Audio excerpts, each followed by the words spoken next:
If you're wanting to start seeds indoors and live in Pea Ridge, Arkansas, I will go over with you what seeds you can start indoors now and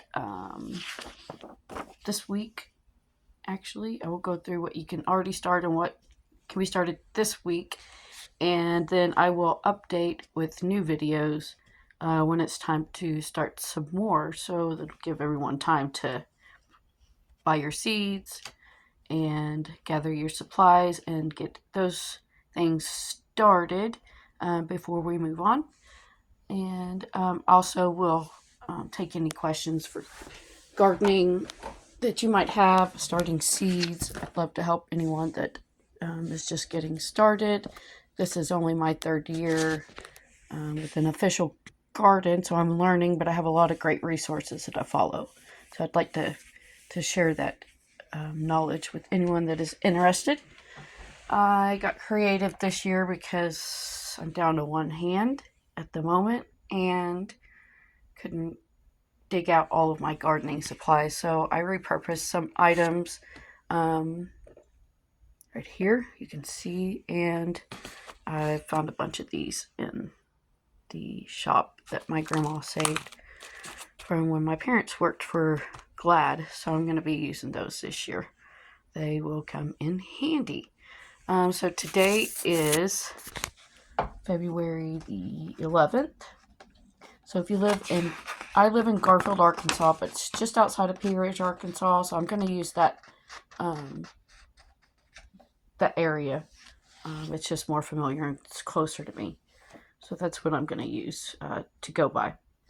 So, as of January 29th, which is past, we are able to start quite a few things actually. One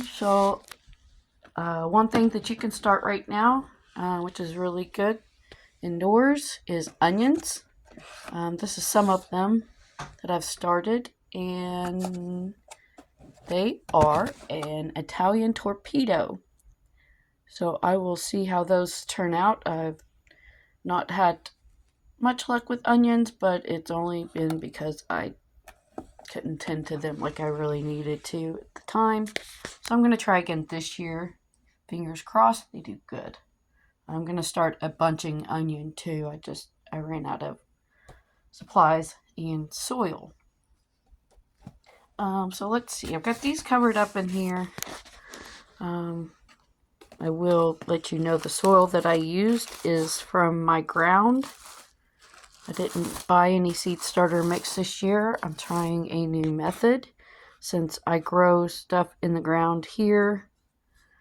Because I do have such good soil, I figured why not try and start my seeds with that soil, hoping that when I do transplant seedlings, they will not go into shock. So we'll see how that works out. Oh, let's turn this around. I've put these on my heated blanket this morning because it's a little bit chilly in here, and I just wanted to see if I could get this soil to warm up just a little bit. So I think it is done good. So like I said, I'm down to one good hand, so I'm going to do the best I can. I can hold this phone. So that hand. All right, so one thing we can start inside right now are peppers. So I have a huge collection of pepper seeds. I had no idea where to start. However, this isn't the only time you have to start seedlings to get them to grow. You can grow them in batches, like say maybe next couple weeks I'll start some more seeds for peppers, and then that'll give me a wide variety growing out throughout the season instead of everything coming right all at once. This is a hot pepper jalapeno,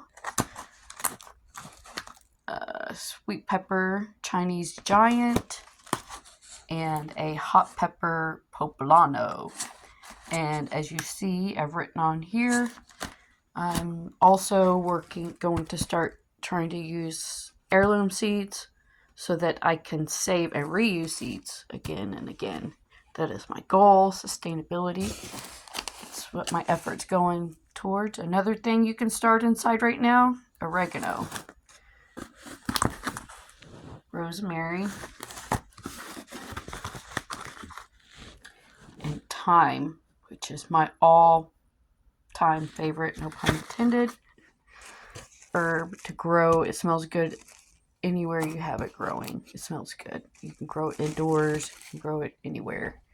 In a windowsill, and your kitchen will smell good just growing it.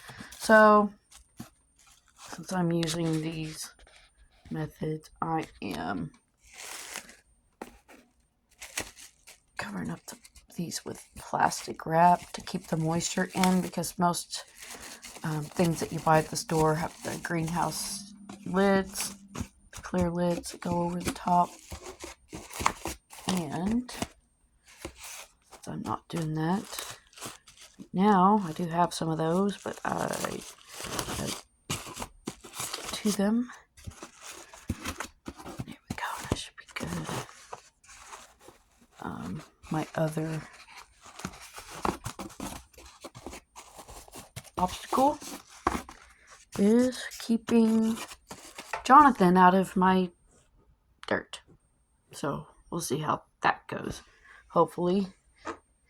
Well, just gonna open this up here. Just take a look at it. I don't have drain holes in these.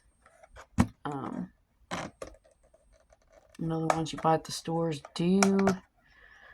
When they start growing bigger, I'll figure out what I'm gonna do about that, because it's got a little bit of water in there, but I think it'll be okay. We'll just leave it open for a little bit, see how that does. But I think it looks like ground up hamburger meat. But this is my soil from my yard. So all right, so moving on. Stuff that we can start tomorrow. I have not started these things yet. Tomorrow, February 12th, in Pea Ridge, Arkansas. If you want to start these things inside, be my guest. Oh, one more thing we could start inside that I didn't mention. I really don't like starting it inside, so I'm not going to. Is celery. But if you want to do that, you can. All right. Beginning tomorrow, we can plant broccoli, cabbage. I love growing cabbage. It's just beautiful growing. Kale. It's another thing that it just makes the garden look pretty when it's growing. And sage. So another herb for us today, tomorrow, that we can start. So that will give everybody a good head start on their garden this year in Pea Ridge, Arkansas. If you want to begin starting seeds indoors, I said I wasn't going to. I'm bored out of my mind, so I changed my mind and I started some seeds indoors. So I'm going to do this video for you guys. But anyone that wants to learn a little bit about gardening, or just as bored like I am, then we will see how this goes. I also started yesterday. I'm not sure what the timing process is for when to start flowers. So I'm just kind of going along with, which flowers are going to go with what plants, and try to start them around that time. But I did start yesterday some red milkweed and some butterfly weed seeds. I started them in these same containers here. The only thing I did different with those was the instructions for those was to start them like this in the soil, put your container in a plastic bag, and then put it in the refrigerator for 10 days. They need a cold start for the germination period. So that's something I've never done before, but if you're growing butterfly weed or red milkweed, because you love butterflies just like I do, and we need our pollinators to help grow our garden, then you will need to do that. Just anytime you're starting seeds, it's always good to check those directions on the back so you don't make any mistakes. Hopefully my seedlings will start popping up here by the next time I make my next video, which will be 2 weeks from today. So keep an eye out for that if you want to see what you can start 2 weeks from today. Good luck. Have fun.